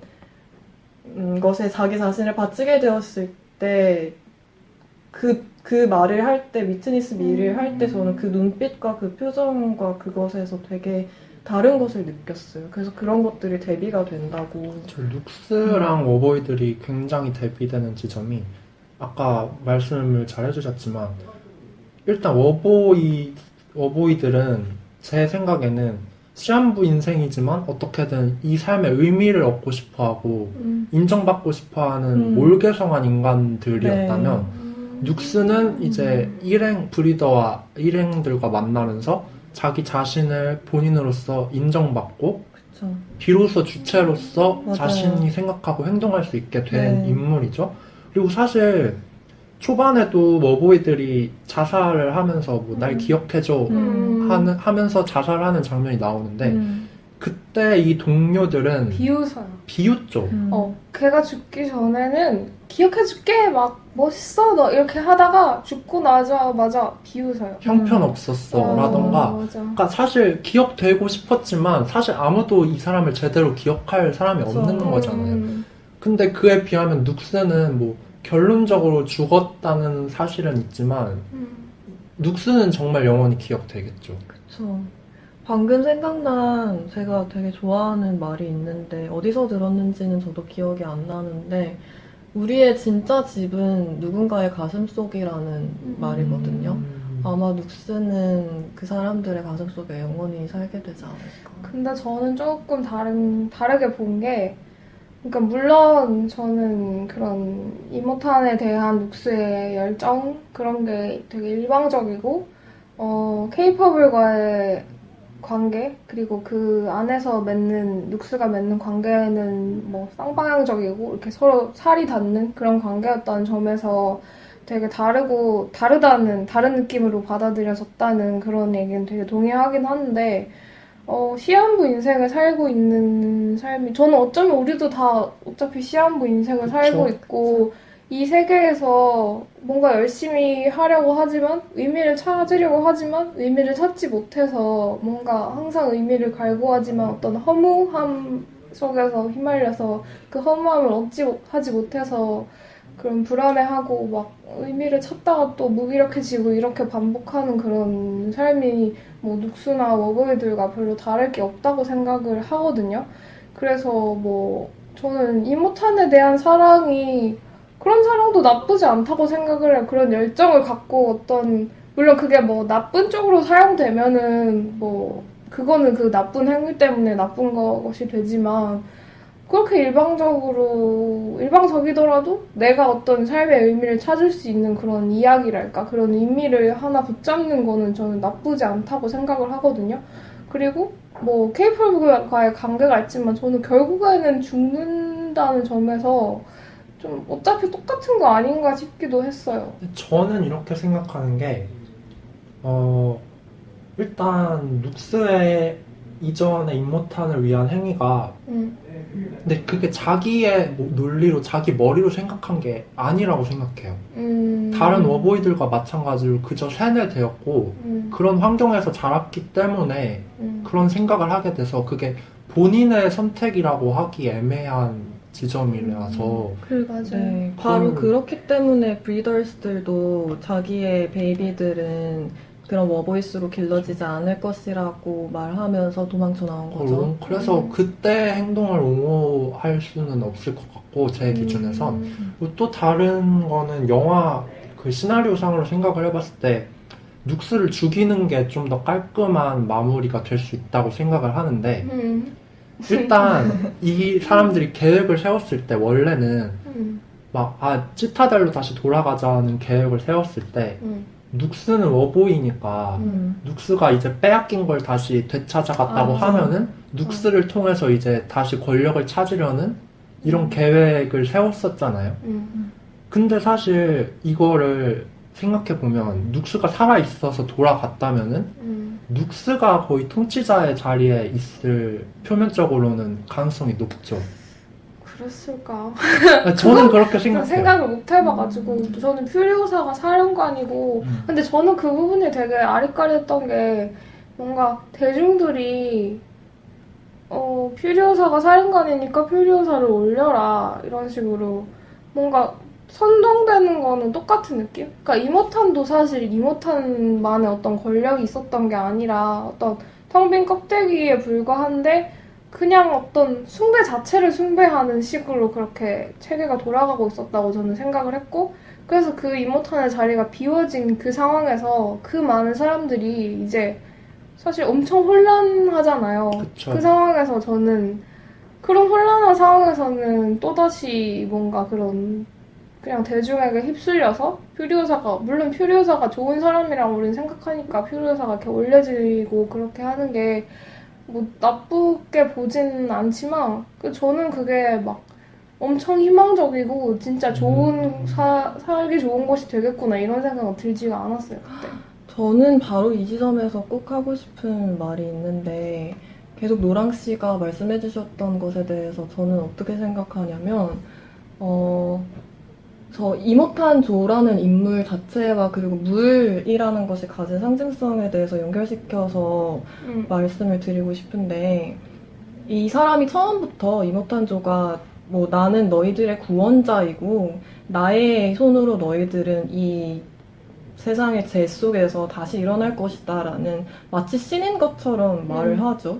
그리고 그 자신의 그리고 퓨리오사가 뭐라고 말을 하냐면은 그가 아쿠아콜라 그 물을 가지고 있기 때문에 그리고 그것이 그의 소유이기 때문에 그는 우리 모두를 소유하고 있다라는 말을 하는데 저는 이게 어떻게 느끼실지 모르겠지만 역사상 존재했던 끔찍한 독재자들과 폭력과 그들이 세상에 불러왔던 어떤 재앙을 은유한다고 생각을 했어요. 이런 지점에서 어벤져스 최근에 개봉했던 안 봤습니다. 네, 인피니티 저도 안 워의 타노스도 생각이 났는데 저는 그때 굉장히 그 영화를 보고 나서도 느꼈던 게 누구라도 자기가 굳건하게 믿고 있는 어떤 신념이나 믿음 같은 게 있죠. 어벤져스의 타노스도 뭐라고 생각했냐면 세상의 절반을 다 죽여야 우주의 균형이 맞춰지고 그런 신앙을 가지고 있는데 근데 저는 인종 청소를 했던 그 극악한 사고관 아래서 유대인 학살을 자행했던 나치가 생각이 났거든요. 그러니까 나의 명령에 굴복하지 않는 이들을 힘과 권력을 사용해서 사법살인을 자행했던 우리나라의 독재 정권도 생각이 났고 그러니까 신앙과 종교나 가치관의 차이로 인해서 사실 태초부터 지금까지 그런 숱한 전쟁과 비극들 상황들이 이어져 왔는데 근데 타노스는 자신의 그런 믿음으로 나만 이것을 알고 있고 또 그렇게 내가 알고 있는 걸 행하기 위해선 강한 의지가 필요한데 나는 그걸 행하는 사람이고 마치 자기가 신인 것처럼 그렇게 생각을 하는데 그에 대항해서 그 닥터 스트레인지와 그 어벤져스들도 우리 의지도 만만치 않다는 것을 알려주지 막 이러면서 그렇게 대항을 하는 사람들이란 말이에요. 자꾸 라임 얘기하다 보면은 뭔가 만화 캐릭터 같은 게 등장해요.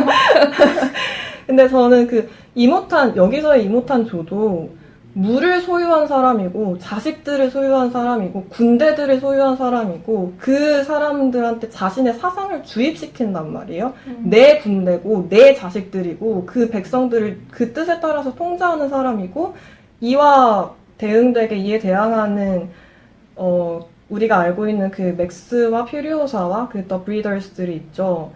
그 세상을 구원한다는 명목하에 사실은 세상을 죽여가는 독재자들이었던 거예요. 저는 그렇게 생각하고 그에 대항하는 의지를 가진 사람들이 있었던 거고, 그런 비틀린 믿음으로 세상을 통제하면서 자신이 그 힘을 쥐고 있다는 관념에 사로잡힌 사람들을 대표하는 그 주인공 인물이라고 저는 생각했고, 그래서 저는 정말 뼈저리게 뭔가 느꼈던 게, 저는 항상 생각하는 게 사람이 오만해지지 않기 위해서 노력해야 된다고 생각하는데, 내가 믿고 있는 믿음이 어떤 것인지 침몰되지 않고 매몰되지 않고 똑바로 바라보기 위해서는 항상 오만해지지 않고 열려 있어야 된다고 생각하는데, 이모탄 조나 타노스는 소유와 권력과 세상을 통제하는 힘에 그 스스로가 압도돼서 스스로를 신이라고 믿으면서 자신이 힘을 소유하는 게 아니라 오히려 힘이 자기를 소유해버린 느낌이에요.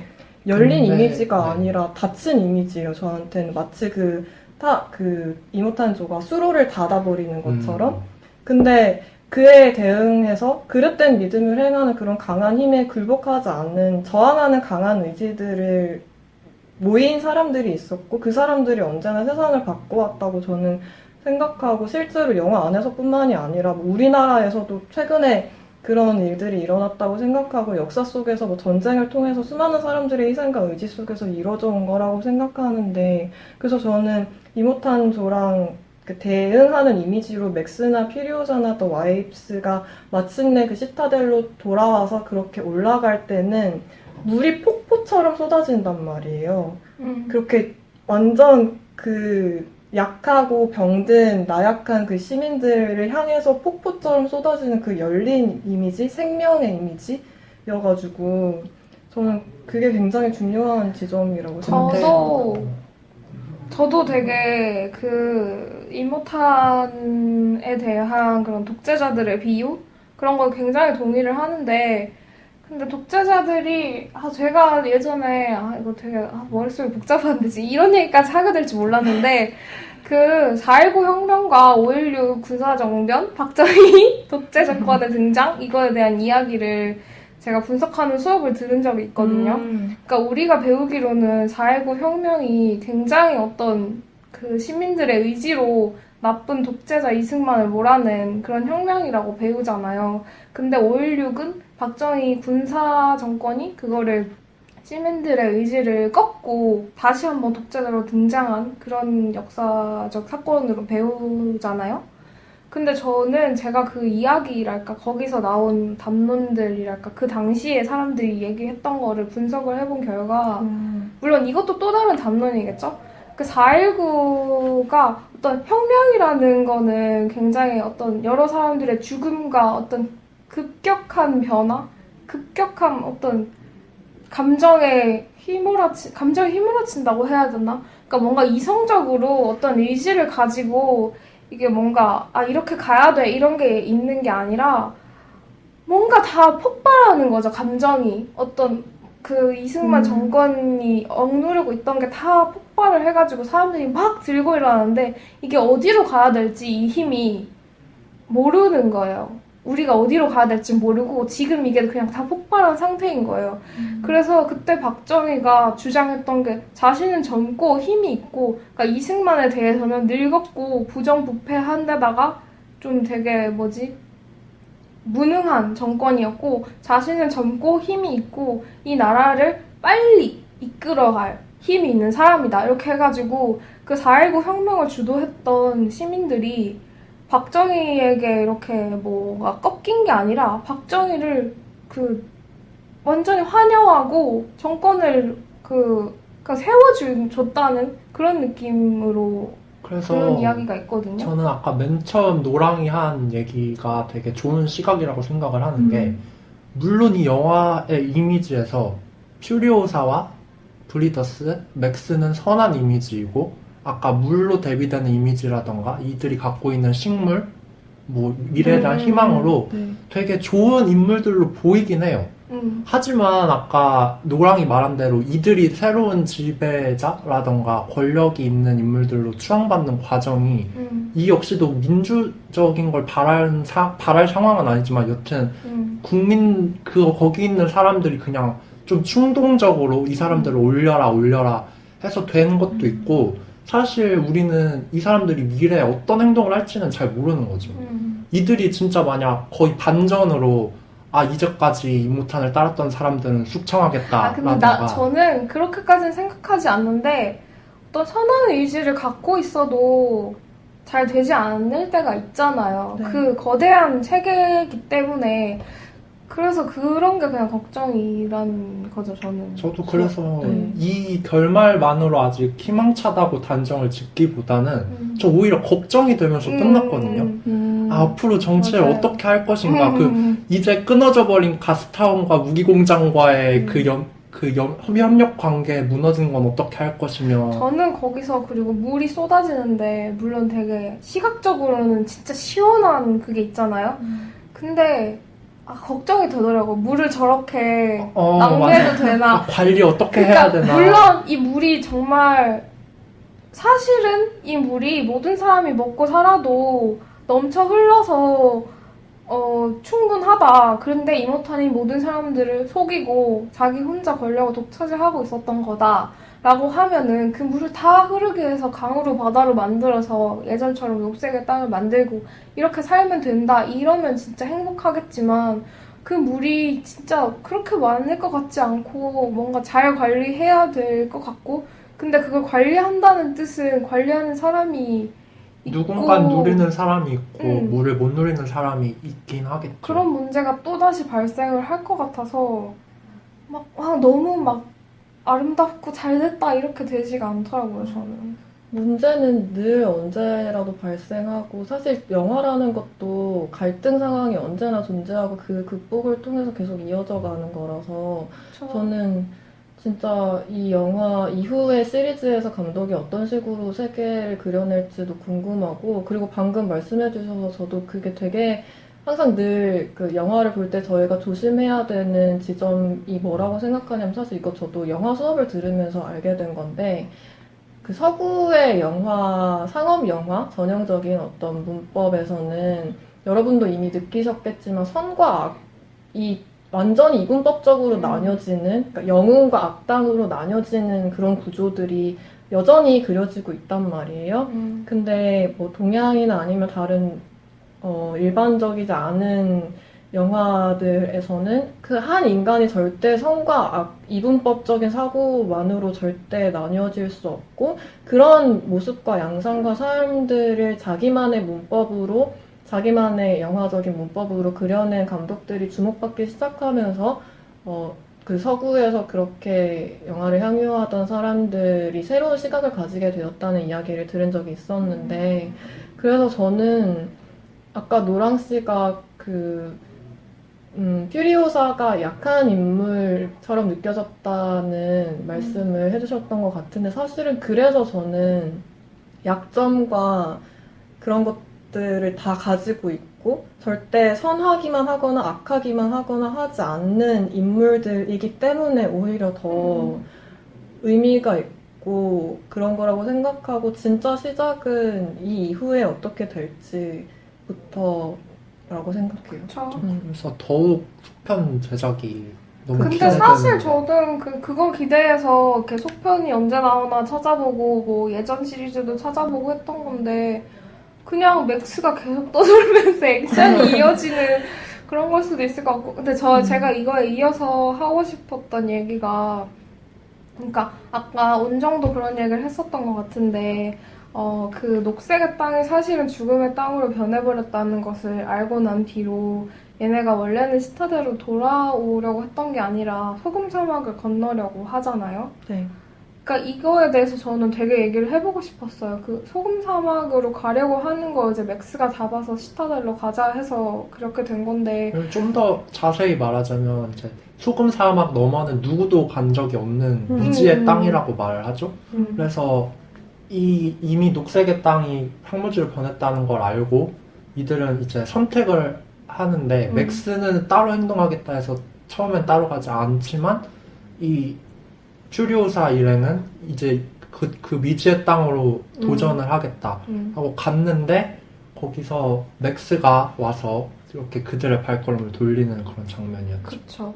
저는 여기서 이 이야기의 구조랄까 이런 걸 보면은 시타델이 싫어서 시타델을 떠나서 갔다가 결국엔 시타델로 돌아오는 구조인 거잖아요. 이게 무슨 귀환 구조랄까. 그뭐 파랑새. 파랑새를 찾으러 집 밖을 헤매다가 결국 집에 돌아와 보니 집에 파랑새가 있었다 이런 것처럼 그러니까 아까 라임이 퓨리오사에 대해서 얘기를 했던 것처럼 어떤 구원을 밖에서 바라는 것이 아니라 내 안에 있는 어떤 그런 것들을 마주하고 지금 여기서 시작해야 된다 이런 메시지로 저는 읽을 수 있어서 그렇게 읽는 것도 되게 좋다고 생각을 해요.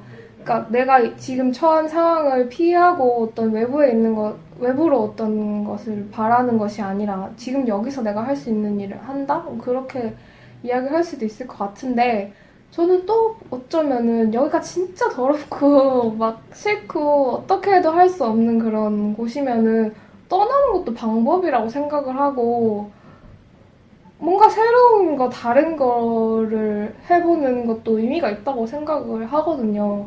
그래서 그 소금 사막이 자꾸 떠올랐어요. 거기로 저는 가는 근데 이 영화에서 그 부분이 오히려 반전이라고 할 수 있다고 생각하고 더 마음에 들었던 게 보통 영화라면은 저는 소금 사막으로 떠나게 했을 거라는 생각을 해요.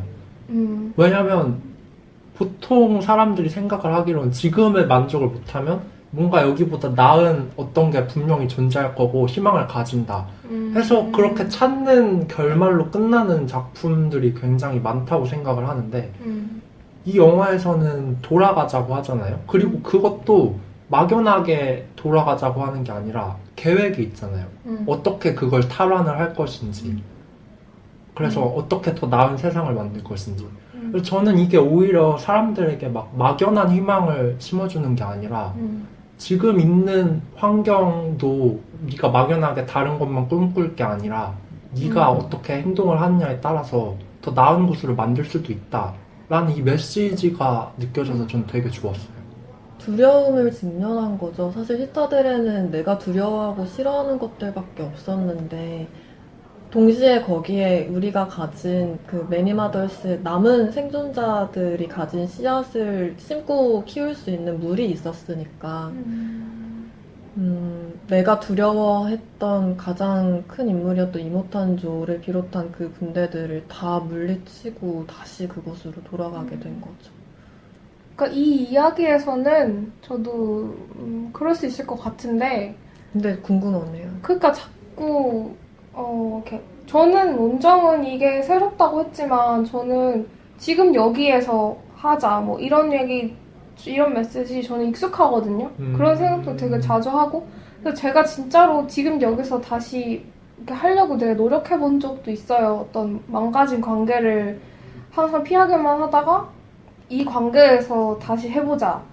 근데 제 결론은 진짜 안 되는 것도 있고 그것보다 다른 곳에서 새로 시작하는 게 더 낫다라는 그런 결론을 얻은 경험이 있어서 저는 그냥 이 영화와 떼놓고 봤을 때 다들 어떻게 생각하는지가 근데 궁금해요. 저는 제 생각은 그런 거죠. 새로운 곳에서 시작한다고 무조건 더 나을 거란 보장은 없다.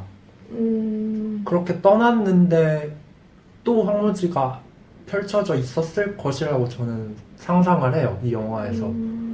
그래서 새로 시작한다고 더 나을 법은 없으니까.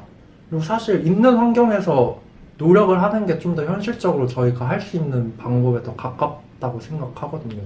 저는 상황에 따라 다르겠지만 떠나는 것도 방법이 될 수 있다고 그쵸. 생각을 하는 것 같아요. 이것도 역시 뭐 각자 관객 여러분들이 다 다른 생각을 가지고 계실 것 같아요. 그리고 저는 이건 긴 얘기는 아닌데 이 영화에서 계속 기억한다 라는 말이 계속 나오는데 이 기억한다는 게 굉장히 중요하다고 생각하는 게 내가 누구인지를 기억하고 상대를 기억해 준다는 게 그 사람의 존재를 인정하고 그 사람의 정체성을 잊지 않겠다는 그런 뜻으로 저는 받아들여졌어요. 그래서 이름이 갖는 의미도 이렇고 나중에 맥스가 이름을 말하지 않다가 퓨리오사에게 수혈을 해주면서 이름을 알려주는 장면이 저에게 그토록 감동적으로 다가왔던 것도 이름이 갖는 상징성이 있잖아요. 퓨리오사도 자기가 납치당했었지만 그 납치당하기 전에 장소에서 가지고 있던 이름이라든지 뭐 맞아요. 자기의 어머니 뭐 누구였고 그런 것들을 절대 잊지 네. 않았고 거기서 이제 자기 이름을 말하죠. 자신을 의심하고 경계하는 사람들에게 처음 이제 딱 매니마더스의 땅에 갔을 때 이제 경계를 하잖아요. 얘네가 누군지 모르니까. 근데 거기서 나는 퓨리오사고 나는 누구의 딸이고 뭐 이런 얘기를 하니까 이제 환영받죠. 그리고 워보이들도 그렇게들 자기 이름을 외쳐달라고 요구하는 그런 모든 것들이 정말 좀 처절하게 느껴졌고 기억에 관한 생각을 좀 다시 해봤어요. 그리고 잊지만 않으면은 미래에 대한 희망을 언젠가는 찾을 수 있게 될 수도 있다는 메시지를 준 것 같아서 혹시 더 하고 싶으신 얘기 있나요? 저는 여기서 이 영화에서 좀 제일 진짜 하고 넘어가야 된다고 생각하는 부분이 있는데 그 아까 처음에 이 영화 감독님이 뭐 자기는 페미니스트다 그런 식의 얘기를 하셨던 거 그리고 이 영화를 그 부인분이 편집을 하셨고 이 영화에 페미니즘 메시지가 담겨 있다는 얘기를 많이 하잖아요. 근데 저는 진짜 인상적이었던 게 그러니까 이 여성들이 그냥 브리더들이라고 부르고 넘어가고 싶지가 않거든요. 그러니까 스플렌디드, 케이퍼블, 맞아요. 토스트, 덱, 치도가 이렇게 브리더들 이름인데 네. 이 사람들의 성격이 다 달라요. 그쵸. 그러니까 한꺼번에 이렇게 다 묶어서 얘기할 수가 없고 스플렌디드는 지도자일 수 있죠. 그리고 되게 이상주의자예요. 그쵸. 어쩌면 퓨리오사보다 훨씬 더 그래서 이 사람들에게 희망을 주고 우리가 가야 될 바를 계속 얘기를 하고 생명이 소중하다는 걸 계속 얘기하고 그리고 케이퍼블 이 눅스와 사랑에 빠지는 빨간머리 여자 이 친구도 되게 스플렌디드가 처음에 이제 퓨리오사랑 맥스가 싸울 때 이렇게 적극적으로 맥스의 사슬을 잡고 이렇게 같이 싸운 것처럼 그 옆에서 케이퍼블도 같이 싸우거든요. 그리고 뒤쪽에 왕을 볼 사람이 필요하다 했을 때 케이퍼블이 나서서 내가 보겠다고 나 할 수 있다고 그렇게 얘기를 하고 그리고 눅스를 만나서 사랑에 그쵸. 빠지고 그리고 토스트 머리 짧은 친구인데 네. 그 친구는 이제 스플렌디드가 자기는 총을 장전하지 않겠다라고 얘기를 하는 거에 반해서 토스트는 자기는 그런 것도 할 수 있다 이러면서 총을 받아서 장전을 하고 그리고 뭐 이제 얼마 총알이 몇 개 남았는지 점검을 할 때도 이 친구가 하고 그리고 이 친구가 이모탄의 차에 나중에 끌려가거든요. 그 마지막 전투에서. 근데 이모탄이 결국엔 죽었을 때 토스트가 운전대를 잡아요. 그 차의 그쵸. 운전대를 잡아서 결국에는 그 다른 친구들이 다 이모탄의 차로 넘어오거든요. 그 눅스가 운전하는 차는 계곡에서 폭발해버리고 그 다음에 덱은 좀 신비로운 캐릭터 그 자꾸 기도한다고 하고 머리 하얘가지고 네. 그리고 막 이렇게 무슨 뭐 되게 이렇게 이 친구가 하는 말은 그 영화 속에 있는 말이 아니라 되게 관객들에게 들려주는 말처럼 이렇게 들리거든요. 그때 막 스플렌디드에게 스플렌디드 저기 저 보이는 거 저거 그냥 바람이야 뭐 저 그 적들이야 이렇게 얘기하는 부분이 있는데 되게 그 인물이 하는 대사 같지 않고 되게 신비롭게 밖에서 들려오는 소리처럼 들려요. 그리고 치도 얘가 제일 어린 애일 것 같은데 얘가 그 도망가려고 하는 애. 스플렌디드가 죽었을 때 그 이모탄에게 다시 돌아가면은 우리를 아끼는 사람이니까 용서해 줄 거다 이렇게 되게 마음이 약한 그런 캐릭터인데 마지막에는 퓨리오사를 돕기 위해서 이렇게 속여서 일부러 위장술이라고 해야 자기를 되나? 데려가 달라고 해서 간 다음에 도와주죠. 퓨리오사를. 그렇게 이 여성 캐릭터들이 그 이모탄에게 잡혀서 이용당하지만 다들 이렇게 개성이 있는 캐릭터로 그리고 적극적으로 성격이 다 다르지만 이렇게 적극적으로 역할이 있다는 게 저는 되게 좋았어요. 맞아요. 여기서도 만약 여성 캐릭터들, 특히 브리더들이 그냥 이모탄에게 억압받기만 한 인물들이고 퓨리오사와 맥스가 일방적으로 그 녹색의 땅으로 데려가 줘야 할 그런 짐만 되는 인물들이었으면은 이 영화가 이렇게까지 좋지 않았을 텐데 맞아요. 이 인물들이 적극적으로 돕고 이 사람들도 다치기도 하면서 개성이 있는 그 모습이 참 좋았어요. 인물 하나하나가 생명력을 가지고 있죠. 그쵸. 더 하실 얘기가 있나요? 이제 마지막 코너로 넘어가도 좋을 것 같습니다. 그럽시다. 네, 이번 코너는 그들 각자의 영화관입니다. 이번 코너는 저희 각자에게 이 영화가 어떤 의미를 가졌는지 그런 걸 알아보는 시간인데요. 제가 먼저 말씀을 드리자면 저는 이 영화를 보고 이런 생각을 했어요. 액션 영화가 주는 쾌감이 이런 것이었지. 그리고 액션 영화라고 막 다 때려 부수기만 하는 게 아니라 정말 생각할 거리를 주고 나에게 어떤 감동을 주는 액션 영화란 이런 것이지 하고 액션 영화에 대한 기존 생각을 좀 깨준 영화였어요. 지금도 너무 멋진 영화라고 생각을 해요. 라임은 저는 그냥 정말 말 그대로 저한테는 이 영화가 희망이고 리뎀션인 것 같아요. 그런 것들이 사실 제가 생각하기에 제 근본적인 삶의 모티프인 것 같기도 하고 황무지에 무릎 꿇고 앉아서 울부짖던 퓨리오사나 정말 끝까지 투쟁하다가 피 흘리면서 돌아와서 그 생명의 물이 쏟아지던 장면이나 그 퓨리오사의 눈빛과 군중 속으로 사라져가던 그 맥스의 모습이나 이런 것들이 제가 앞으로 살아가면서도 그냥 희망이 덧없는 것이라고 느껴질 순간이 찾아온다면 그때마다 항상 그냥 꿋꿋이 다시 갈 길을 향해서 걸어가던 퓨리오사나 정말 어떤 더 나은 삶을 꿈꾸면서 온통 아픈 것뿐이 세상 밖으로 나갈 수 있는 용기를 가졌던 그 더 브리더스들이나 눅스나 맥스가 자신의 삶의 방식을 스스로 선택하고 구성해 나가면서 길을 만들었던 것들이 기억이 날 것 같고 그리고 무엇보다 저는 중요한 게 그들이 자기 자신을 위해서만이 아닌 누군가를 위한 길을 걸어갔다는 바로 그 사실인 것 같아요. 맥스는 늘 자신이 지키지 못한 사람들에 대한 짐을 안고 있었고 퓨리오사는 그녀에게 어떤 희망을 걸었던 그저 브리더스들을 통해서 사실은 그토록 꿈꿔왔던 구원의 땅을 향해 나아갈 실천력을 가질 수 있었던 거고 더 브리더스들은 그녀에게서 태어날 그런 아이들의 미래를 위해서 눅스는 그 자신의 영광이 아니라 사랑하는 사람들의 안전과 희망을 위해서 이모탄조의 삶과 힘의 유일한 근원은 그 자신이었죠. 자신의 힘이고 자신의 권력이고 자신의 물이고 자신의 소유물이고 자신의 군대고 자신의 영광이었는데 저는 이 영화가 저한테 의미하는 바는 구원이라는 것, 리뎀션이라는 것, 희망이라는 거는 과거의 땅이 아닌 바로 지금 여기에서 그리고 자기 자신에게서 그리고 낮은 곳과 병든 곳과 약한 자들에게로 향한 사랑으로부터 피어난다는 사실인 것 같아요. 저한테는 그런 영화인 것 같습니다.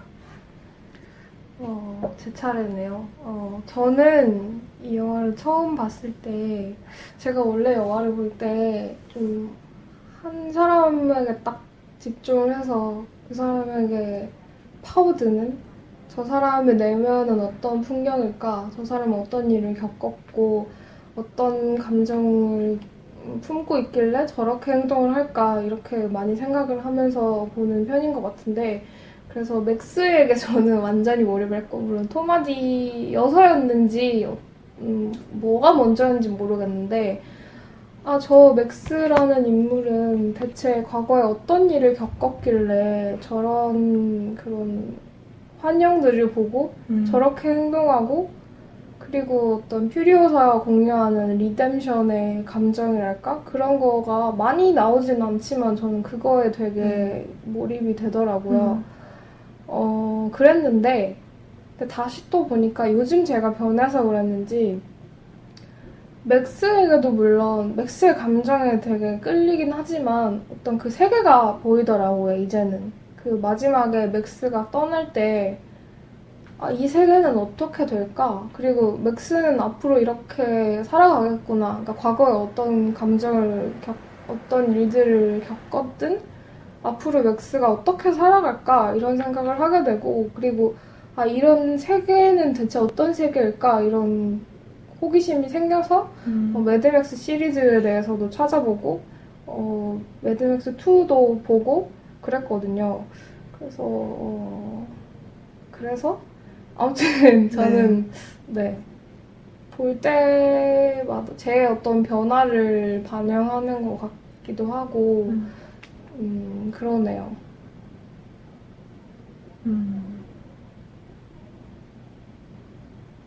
네, 이제 마지막 코너로 당신을 위한 영화관이란 코너인데요.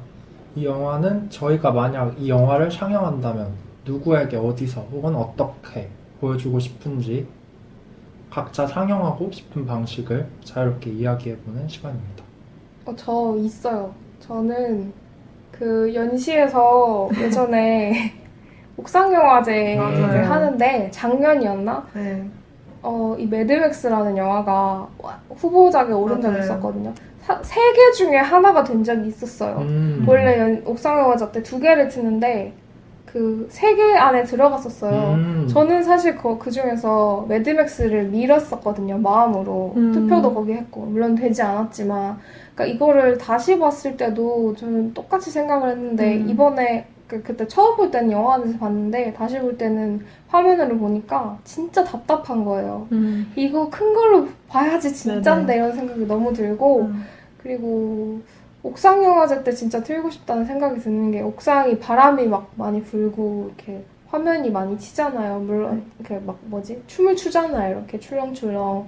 그러니까 그렇게 보면은 진짜 4D처럼 재밌게 볼 수 있을 것 같다는 생각이 들어요. 근데 전 개인적으로 이 영화는 옥상 영화제 하는 한 9월 이런 때 보면 안 돼요. 왜요? 이 영화는 여름에 봐야 된다고 생각해요, 저는.